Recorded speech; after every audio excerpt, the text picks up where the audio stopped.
الحمد لله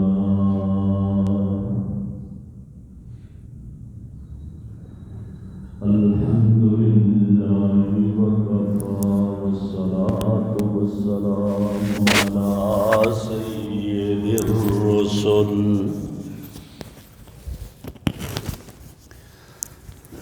والصلاة والسلام على سيد الرسل وخاتم الأنبياء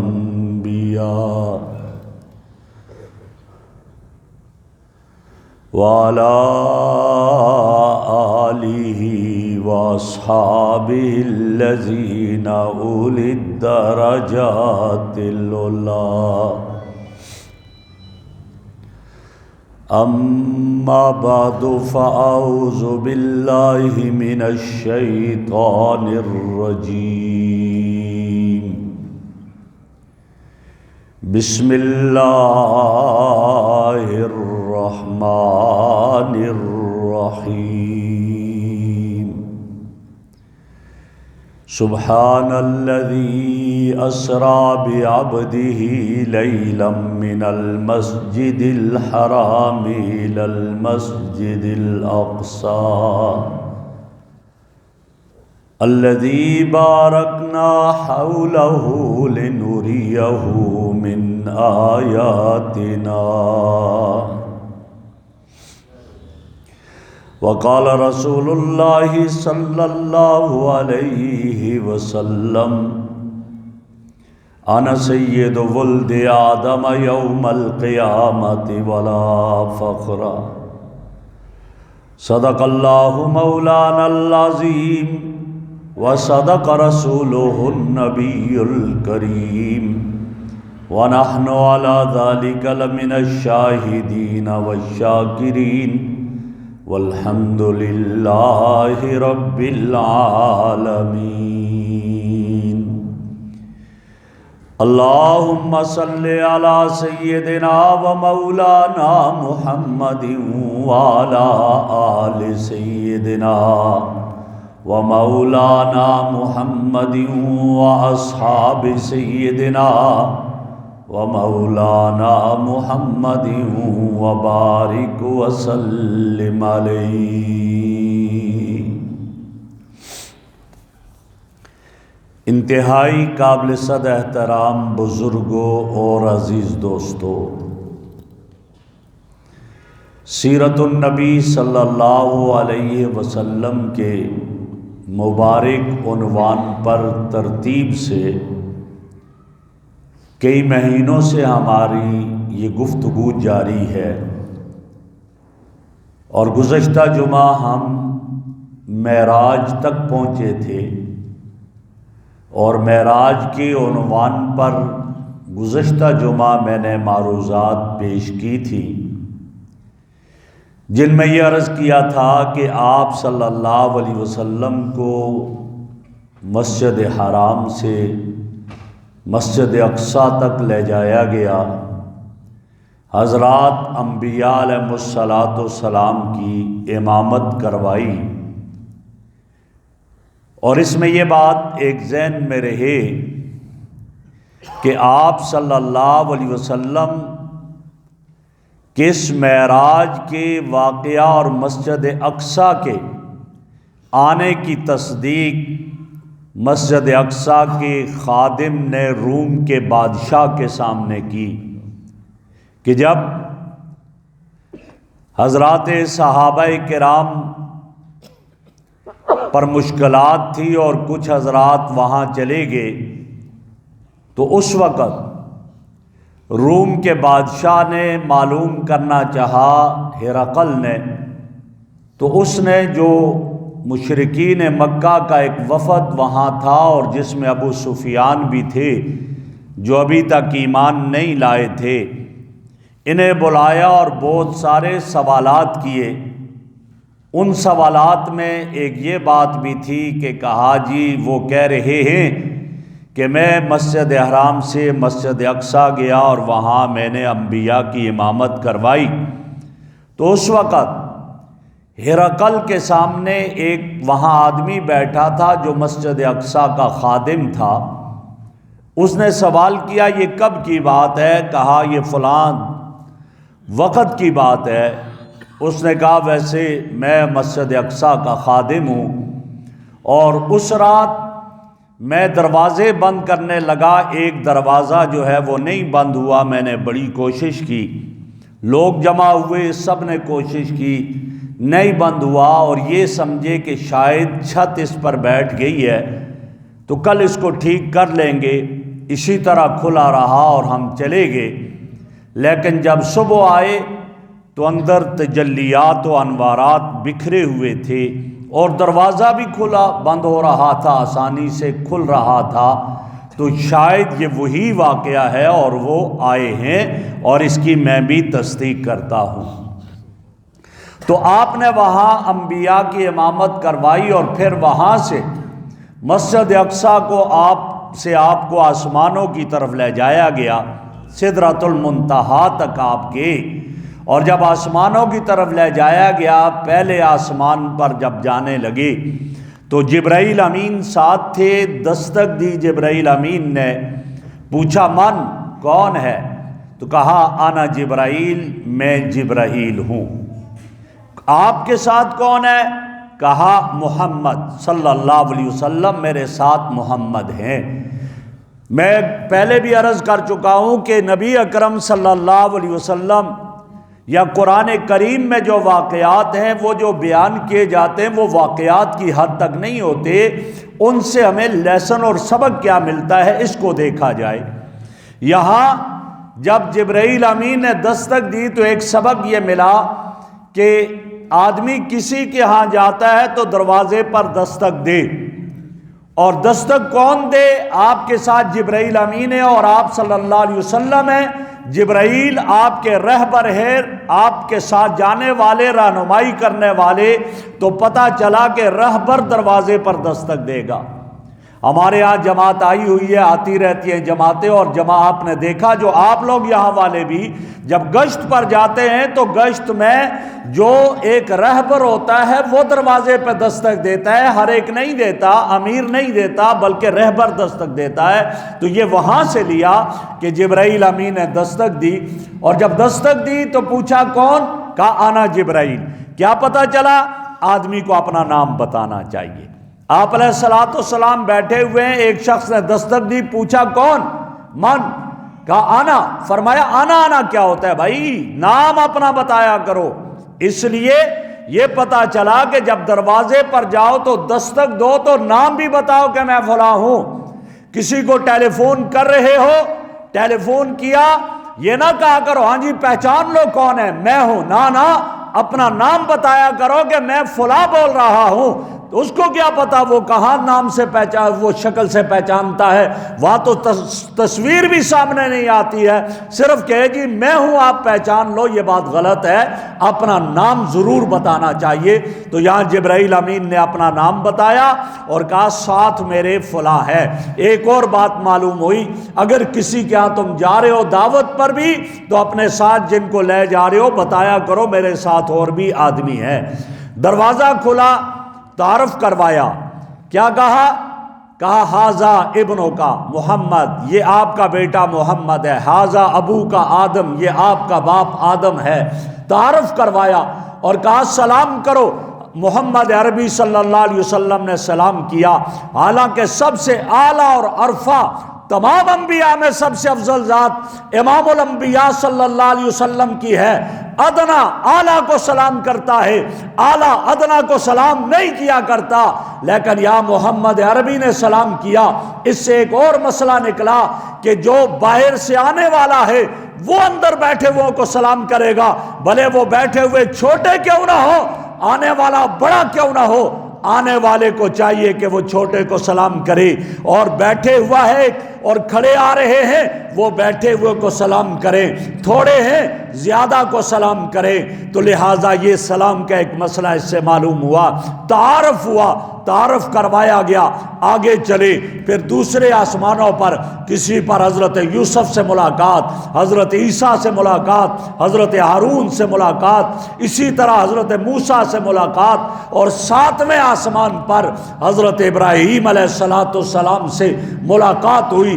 بیت المعمور پہ ہے اور وہ فرشتوں کا قبلہ ہے، فرمایا کہ بالکل خانہ کعبہ کے اوپر ہے، اور وہاں اگر بیت المعمور کی ایک مرتبہ کسی فرشتے نے طواف کر دیا، قیامت تک وہ دوبارہ اس کی باری نہیں آئے گی۔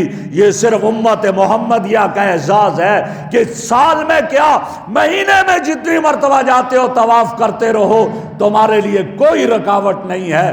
آپ بیٹھے ہوئے ہیں، آپ کے ساتھ دائیں طرف بھی بچے ہیں، بائیں طرف بھی بچے ہیں، دائیں طرف والے بڑے حسین و جمیل ہیں، بائیں طرف والے بھی ہیں ذرا کم ہیں۔ حضرت ابراہیم ان کے ساتھ جو ہے دل لگی کرتے ہیں، ان کا دل بہلا رہے ہیں۔ سوال کیا گیا یہ کون ہے؟ کہا یہ ابراہیم ہے، ابراہیم خلیل ہیں۔ ان کے دائیں طرف ایمان والوں کے بچے ہیں جو بلوغت سے پہلے فوت ہو چکے، بائیں طرف کافروں کے بچے ہیں بلوغت سے پہلے فوت ہو چکے، لیکن کل مولود یولد علی الفطرۃ الاسلام، ہر پیدا ہونے والا فطرت اسلام پر پیدا ہوتا ہے۔ یہ بچے بھی جنت میں جائیں گے، اس لیے کہ اپنے ماں باپ کے تابع اس وقت ہوں گے جب ایمان ان کی طرح ان کا آئے، تو لہٰذا یہ بھی جائیں گے۔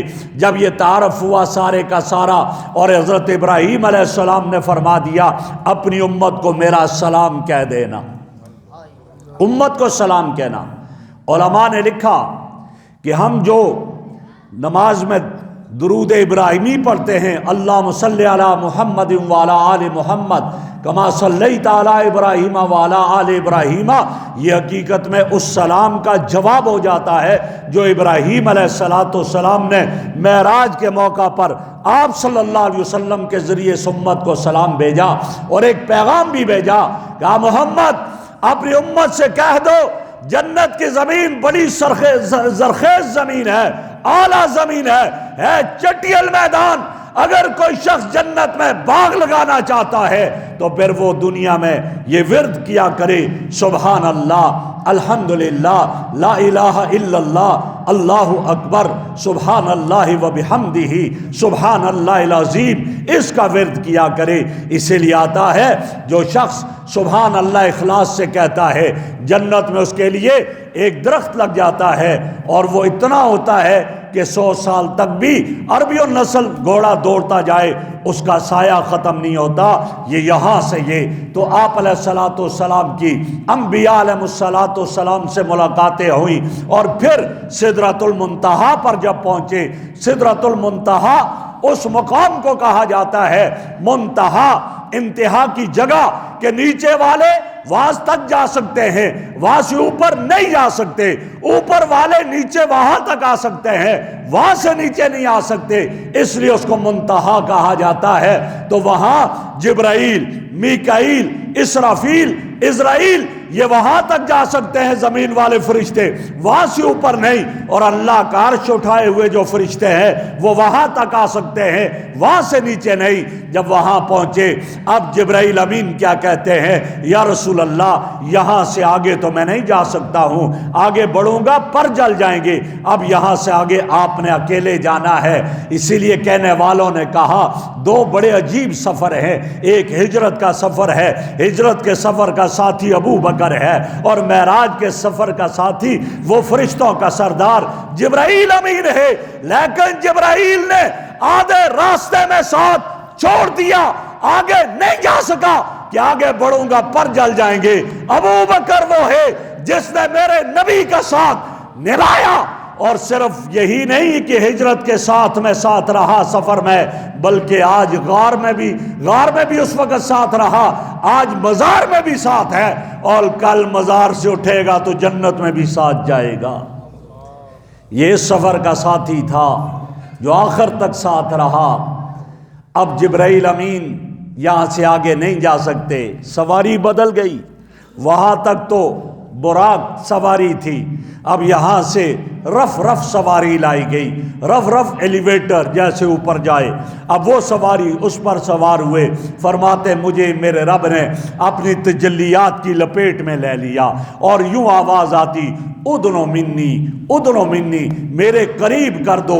جب یہ آواز آتی میرے جسم میں، میرے سینے میں ٹھنڈک محسوس ہوتی، حلاوت محسوس ہوتی۔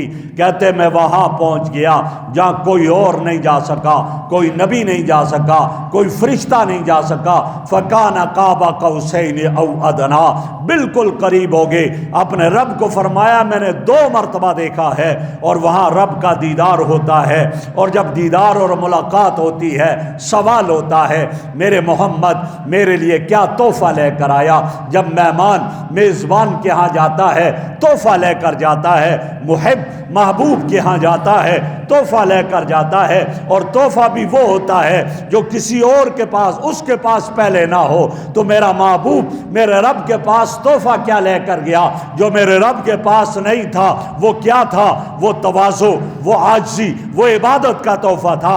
تحفہ کیا پیش کیا؟ میں اور آپ نماز میں وہی پڑھتے ہیں تشہد میں، التحیات للہ والصلوات والطیبات السلام علیک ایھا النبی ورحمۃ اللہ۔ یہ 3 تحفے پیش کیے، التحیات للہ والصلوات والطیبات، میری تمام بدنی عبادتیں، میری قولی عبادتیں، میری زبانی عبادتیں، میری مالی عبادتیں، سب کی سب اللہ کے لیے ہیں۔ اللہ کے سوا کسی کے سامنے جبین نیاز نہیں جھکاؤں گا، اللہ کے سامنے کسی اور سے نہیں مانگوں گا، اللہ ہی کے نام پر سب کچھ ہوگا، میری ساری عبادتیں اللہ کے لیے ہیں۔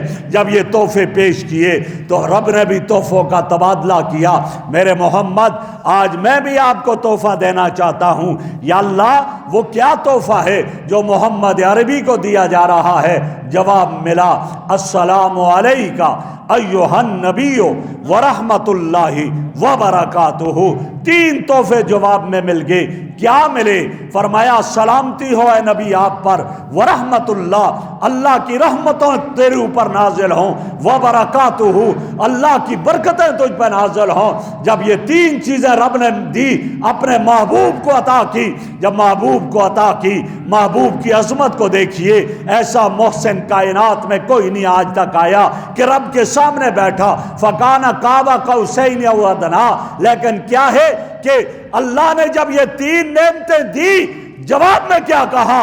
صرف خود نہیں، اپنی امت کو بھی شریک کر دیا اور کہا السلام علینا، اللہ جو سلامتی آپ نے مجھ پر دی ہے، مجھے جو عطا کی ہے، وہ اکیلا میں نہیں، علینا ہم سب پر ہوگی۔ السلام علینا وعلی عباد اللہ الصالحین، میں اکیلا نہیں، قیامت تک آنے والے آپ کی امت، آپ کے بندے، میری امت کے افراد اس میں شامل ہوں گے۔ محدثین نے بڑی عجیب بات لکھی کہ میرے محبوب نے گویا وہاں یہ کہہ دیا اللہ السلام علینا وعلی عباد اللہ الصالحین، اللہ یہ سلامتی ہے، یہ رحمتیں، یہ برکتیں اکیلے میں محمد پہ نہیں، یہ تو ابو بکر پہ بھی ہوں گی، جو ابو بکر ہر وقت میرے ساتھ رہا، عمر پہ بھی ہوگی، عثمان پہ بھی ہوگی، علی پہ بھی ہوگی، طلحہ اور زبیر پہ بھی ہوگی۔ قیامت تک آنے والے ہر میرے امتی جس نے میرا کلمہ پڑھا اور تیری عبادت کرتا رہا، وہ ان ساری نعمتوں میں مشترک رہے گا، وہ بھی اس میں شریک ہوگا۔ میں اکیلا نہیں، میں ان کو بھی ساتھ شریک کرنا چاہ رہا ہوں۔ السلام علینا وعلی عباد اللہ الصالحین، یہ وہاں جو رب کا اور اللہ کے محبوب کا مکالمہ ہوا، میں اور آپ نماز میں تشہد میں یہی پڑھتے ہیں۔ اس لیے کیا کہا گیا؟ الصلاۃ معراج المومن، نماز تو مومن کی معراج ہے۔ یہ بھی تو اپنے رب سے یہاں بات کر رہا ہوتا ہے، المصلی یناجی ربہ، نمازی تو اپنے رب سے سرگوشیاں کر رہا ہوتا ہے، اور جب یہ سر سجدے میں ڈال کر سبحان ربی الاعلی کہتا ہے، اپنے رب کے قدموں میں یہ سجدہ کر رہا ہوتا ہے، اس کا سر تو اس کے رب کے قدموں میں ہوتا ہے۔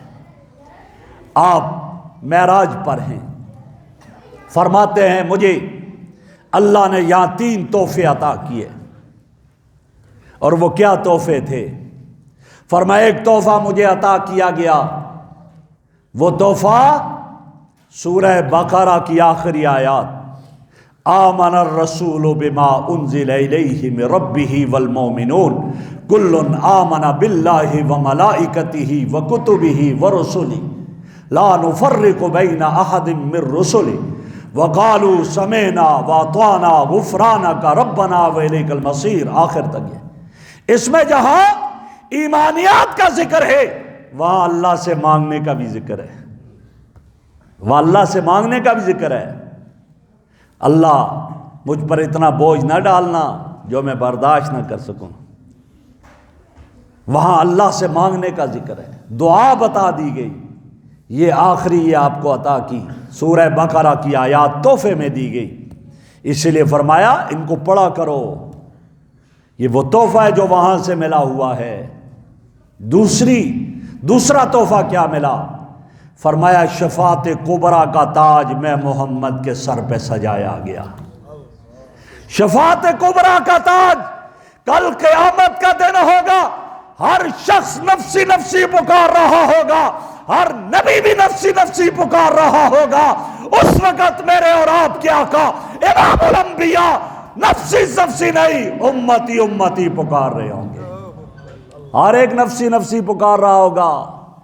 معراج کی حکمتوں میں بڑی عجیب حکمتیں لکھی ہیں، ایک حکمت تو قرآن نے خود بتا دی، لِنُرِيَهُ مِنْ آیاتنا، میرا محمد بڑی تکلیفیں برداشت کر بیٹھا، بڑے صدمے سہ بیٹھا، میں چاہتا ہوں میرا محمد عرشوں کی سیر کرے، میری قدرت کے مناظر دیکھے، دل بہلائے، خوش ہو جائے، اس لیے معراج کروا دیا۔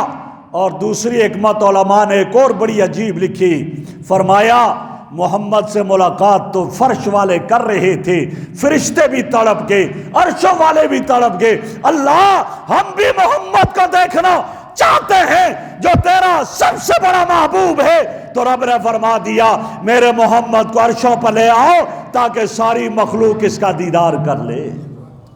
ایک حکمت یہ بھی لکھی، اور ایک اور حکمت معراج کی بڑی عجیب لکھی، فرمایا قیامت کا دن ہوگا، لوگ جنت کے مناظر دیکھیں گے، تمنائیں کریں گے کاش یہ ہمیں مل جائے، یہ مقام ہمیں مل جائے، یہ ہمیں مل جائے مقام۔ جہنم کے مناظر کو دیکھ کر خوف کھائیں گے، ڈر جائیں گے، ہمیں اس سے بچنا چاہیے، اللہ ہمیں اس سے بچا، ہمیں اس سے بچا۔ رب کائنات نے اپنے محبوب کو معراج کروا کر کے جنت کے مناظر بھی دکھائے، جنت کی کیفیات بھی دکھائی، جہنم کے مناظر بھی دکھائے، جہنم کی کیفیات بھی بتائی، تاکہ اس وقت میرا مصطفیٰ جہنم کے مناظر سے گھبرائے نہیں، دل میں خوف نہ آئے۔ یہی وجہ ہے کہ اس وقت ہر ایک ڈر کر نفسی نفسی کہے گا، لیکن میرا مصطفیٰ گھبرائے گا نہیں، وہ نفسی نفسی نہیں، وہ امتی امتی کہے گا۔ اللہ میری امت کا کیا بنا، اللہ میری امت کا کیا بنا۔ اور یہ مقام شفاعت کبریٰ کا صرف میرے آقا کو ملے گا، ورنہ لمبی حدیث ہے، میں مختصر کرتا ہوں کہ آدم کے پاس جائیں گے، اللہ نے اپنے ہاتھ سے بنایا، ہماری سفارش کر دیجئے، آدم کہیں گے رب کی ذات آج بڑے جوش میں ہے، آج جلال میں ہے، میں اس کی بارگاہ میں نہیں جا سکتا ہوں، مجھ سے کہیں سوال نہ ہو جائے، کہا تھا وَلَا تَقْرَبَا هَٰذِهِ الشَّجَرَةَ فَتَكُونَا مِنَ الظَّالِمِينَ، پھر میں کیا جواب دوں گا، نہیں جا سکتا۔ نوح کے پاس جاؤ، آدم ثانی ہے، نوح کے پاس جائیں گے، کہیں گے رب کی ذات جلال میں ہے، میں نہیں جا سکتا، میں نے اپنے بیٹے کے لیے کہا تھا ان ابنی من اہلی وان وعدک الحق، میرا بیٹا میرے سامنے غرق ہو رہا ہے اور تیرا وعدہ تو سچا تھا، لیکن رب نے جواب میں کہا انہ لیس من اہلک، یہ آپ کے اہل میں سے نہیں ہے، آج کہیں سوال نہ ہو جائے۔ ابراہیم کے پاس جاؤ، ابراہیم علیہ السلام بھی ایکسکیوز کریں گے، موسیٰ کے پاس جاؤ، موسیٰ بھی ایکسکیوز کریں گے، عیسیٰ کے پاس جاؤ، عیسیٰ بھی ایکسکیوز کر لیں گے، سارے نبی کہیں گے محمد عربی کے پاس جاؤ، ساری امتیں میرے آقا کے در پہ ہوں گی۔ آج میرے آقا رب کی بارگاہ میں سر سجدے میں ڈال کر کہیں گے اللہ اللہ اللہ، فرمائیں گے محبوبم ارفع راسکا سل توتا، سر اٹھاؤ مانگو، کیا مانگنا چاہتے ہو آج دیا جائے گا۔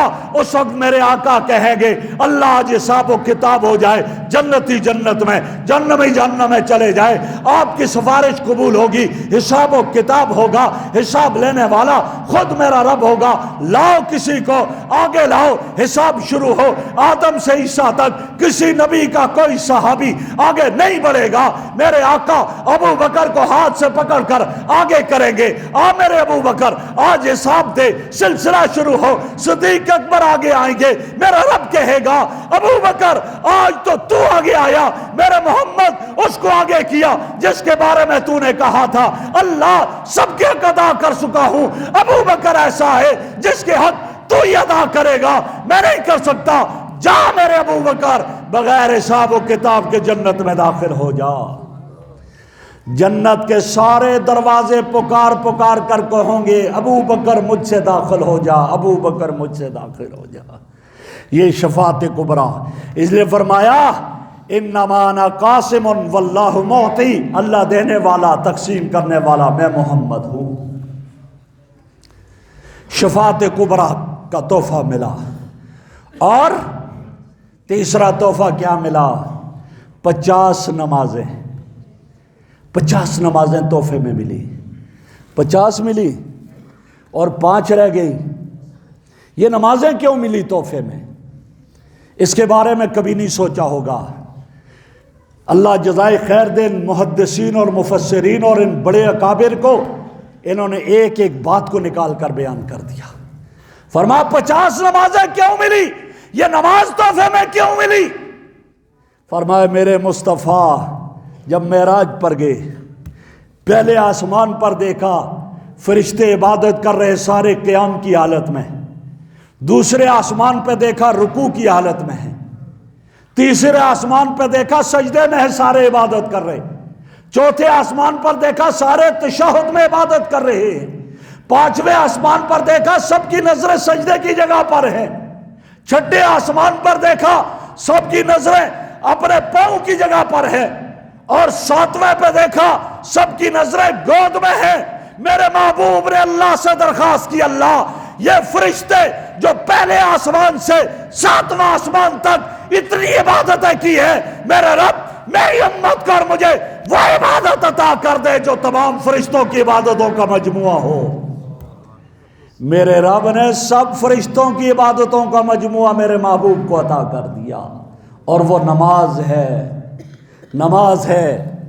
فرشتوں کی ایک جماعت کی عبادت تو صرف قیام، ایک کی صرف رکوع، ایک کی صرف سجدہ، کسی کی تسبیح، کسی کی تحلیل، رب نے یہ ساری جمع کر دی محمد عربی صلی اللہ علیہ وسلم کی امت میں، کہا تمہیں وہ عبادت دوں گا جو سب کی عبادت کا مجموعہ ہو گئی۔ 50 نمازیں مل گئی، واپس آئے فرشتوں انبیاء سے ملاقات کرتے کرتے، جب حضرت موسیٰ سے ملاقات ہوئی کیا ملا؟ کہا 50 نمازیں، واپس جائیں پلیز، واپس جائیں، کچھ کم کروائیں، کنسیشن کروائیں۔ کیوں؟ میری امت پر تو تھوڑی سی تھی وہ پوری نہیں کر سکی، 50 نمازیں آپ کی امت کیسے پوری کرے گی؟ جاؤ واپس۔ واپس گئے، 5 کم ہوئی، آئے، پھر کرتے کرتے کرتے 9 چکر لگے اور 45 نمازیں کم کر دی گئی، لیکن فرمایا میرے محمد جا، ہیں تو 5 نمازیں، جو یہ 5 پڑھے گا میں رب اس کو 50 کا اجر عطا کر دوں گا، 50 کا اجر دوں گا۔ اب آئے موسیٰ علیہ السلام نے کہا یہ بھی نہیں ہوں گے، کہا 50 سے 5 پر آیا، اب نہیں واپس جاؤں گا۔ یا علماء نے لکھا کہ موسیٰ علیہ السلام بار بار کیوں بھیجتے رہے، وجہ کیا؟ موسیٰ علیہ السلام نے اپنے رب سے یہ درخواست کی تھی، رب ارینی انظر الیک، اللہ میں تجھے دیکھنا چاہتا ہوں، میں تیرا دیدار کرنا چاہتا ہوں۔ اللہ نے کیا فرمایا؟ لن ترانی، موسیٰ تو مجھے نہیں دیکھ سکتا۔ کیوں نہیں دیکھ سکتا؟ میرے موسیٰ یہ ایک یتیم کا حق ہے، اور کہہ دیا یتیم کا حق نہ کھاؤ، یہ مجھے دیدار میرا محمد کرے گا اور کوئی اس دنیا میں میرا دیدار نہیں کر سکتا ہے، اس کا حق میں کسی اور کو نہیں دوں گا۔ آج موسیٰ نے چاہا کہ میں تو رب کو نہ دیکھ سکا، ان آنکھوں کو تو دیکھ لوں جو آنکھیں بار بار رب کو دیکھ کر آ رہی ہیں۔ بار بار ایک مرتبہ آئی، دیکھا، پھر گئے، پھر آئے، پھر گئے، پھر آئے، کہا میں اس طرح تو بار بار ان آنکھوں کی زیارت تو کر لوں۔ اسی لیے کیا کہتے ہیں، جو حج پر گیا بیت اللہ کو دیکھ کر آیا، اس کے پاس جاؤ، اس کا دیدار کرو، اس سے ملو اور اس سے دعا کا کہو، اس لیے کہ وہ جس جگہ سے آیا ہے، جہاں کا نظارہ کر کے آیا ہے، وہ آنکھیں اس قابل ہے کہ ان کا دیدار کیا جائے۔ تو آج تو رب کا دیدار کرتا رہا میرا مصطفیٰ۔ موسیٰ نے کیا، اگر رب کو نہیں دیکھ سکا تو کم از کم اتنا تو ہو جائے، ان آنکھوں کو بار بار دیکھ لوں تاکہ ان کی زیارت کر لوں اور ان کا دیدار کر لوں۔ اور بار بار ان کی زیارت اور ان کا دیدار کرتے رہے موسیٰ علیہ السلام۔ لیکن رب کی عظمت دیکھیں، پہلے 50 فرض کی، 50 سے 5 پر فرمایا جو 5 بھی پڑھ لے 50 کا اجر ملے گا۔ لیکن افسوس یہ ہے کہ ہم 5 بھی نہیں پڑھ سکتے۔ 50 ہوتی تو کیا ہوتا۔ ہمارے پاکستان کی نیشنل اسمبلی میں ایک دفعہ یہ بات چلی تو اس وقت مفتی محمود رحمہ اللہ، مولانا شامن نورانی رحمہ اللہ، مولانا غلام غوث ہزاروی رحمہ اللہ یہ اسمبلی کے ممبر ہوتے تھے۔ کسی نے کہا مفتی صاحب کیا مسئلہ ہو گیا 50 سے 5 پر آگے؟ اگر 50 ہی نمازیں ہوتی تم نمازوں میں لگے رہتے، اسمبلی کا نظام ہم چلاتے رہتے، تم اسمبلی میں آ ہی نہ سکتے، اس لیے کہ ہر وقت نمازیں ہی پڑھتے رہتے۔ ہائے ہائے، مفتی محمود نے جواب کیا دیا؟ انہوں نے جواب دیا شکر کرو 5 ہو گئی ہے، تم 5 کو برداشت نہیں کر سکتے ہو تو میں ہلا کر رکھ دیتے ہیں، اور جہاں 50 کا جو ہے وہ روب اور 50 کا بوجھ ہوتا تم کیسے برداشت کر سکتے؟ تم 5 کو برداشت نہیں کر سکتے۔ لیکن میرے اور تیرے ملک میں، میرے اور تیرا ملک جو لا الہ الا اللہ محمد رسول اللہ کے نام پہ بنا، اس کی نیشنل اسمبلی جس کے اوپر کلمہ لکھا ہوا ہے لا الہ الا اللہ محمد رسول اللہ، اسی اسمبلی کی ایک خاتون ممبر ایک مرتبہ تقریر کرتے ہوئے کہتی ہے اس اذان کو بند ہونا چاہیے، یہ اذان کیوں ہوتی ہے، ہمیں ڈسٹرب کرتی ہے۔ یہ وہ ممبر کہہ رہے ہیں جن کو تم منتخب کر کے اسمبلی میں پہنچاتے ہو، جو اذان سے اتنے بیزار ہیں۔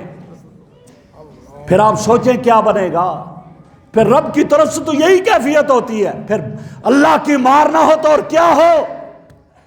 وہ کہتی ہے کہ کیوں اذان ہوتی ہے ہر وقت؟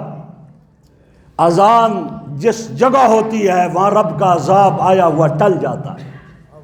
میرے آقا نے فرمایا 4 آوازیں ایسی ہیں جن کی وجہ سے اللہ کا آیا ہوا عذاب ٹل جایا کرتا ہے۔ فرمایا ان میں سے ایک آواز اذان کی ہے، جب مؤذن اللہ اکبر کہتا ہے، اللہ فرماتے ہیں اس علاقے سے میری کبریائی کا اعلان ہوا ہے، یہاں سے عذاب کو ہٹا دو، عذاب ٹل جاتا ہے۔ اور میرے بھائی یہ نعمت رب نے برے صغیر پاک و ہند میں عطا کی ہے، دوسری جگہ نہیں ہے۔ مسلمانوں کے کان ترس جاتے ہیں اذان سننے کے لیے۔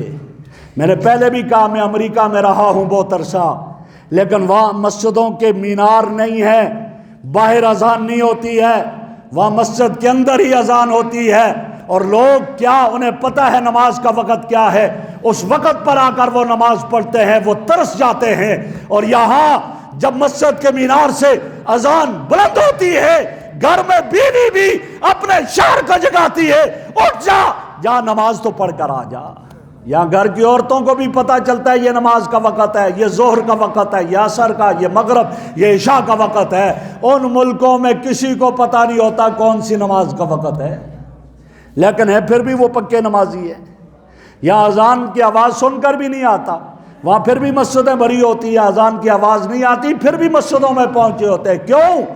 وہ کفر میں رہ کر کے اسلام کو بدنام نہیں کرنا چاہتے، اسلام ان کے دلوں میں رچ بس چکا ہوتا ہے، وہ کہتے ہم نے کافر کا مقابلہ کرنا ہے، لیکن یہاں کا مسلمان اپنے آپ کو مسلمان بھی کہتا ہے، ادھر اذان ہوتی ہے مسجد کے دیوار کے پاس سے گزر کر چلا جاتا ہے لیکن مسجد میں نہیں آتا۔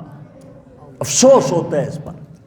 دوسری آواز جب حاجی یا عمرہ کرنے والا احرام باندھ کر لبیک اللہم لبیک کی صدا بلند کرتا ہے، اللہ فرماتے یہاں سے آیا ہوا عذاب ٹلا دو، اس لیے کہ یہاں پر اس نے میری توحید کا اعلان کیا۔ اور تیسری آواز میدان کارزار میں کفر کے مقابلے میں یہ مجاہد اللہ اکبر کہتا ہے، بنیان مرصوص بن کر جب نعرہ بلند کرتا ہے، میرا رب کہتا ہے یہاں سے عذاب کو ہٹا دو، اس نے کفر کو للکارا، میری کبریائی کا اعلان کیا۔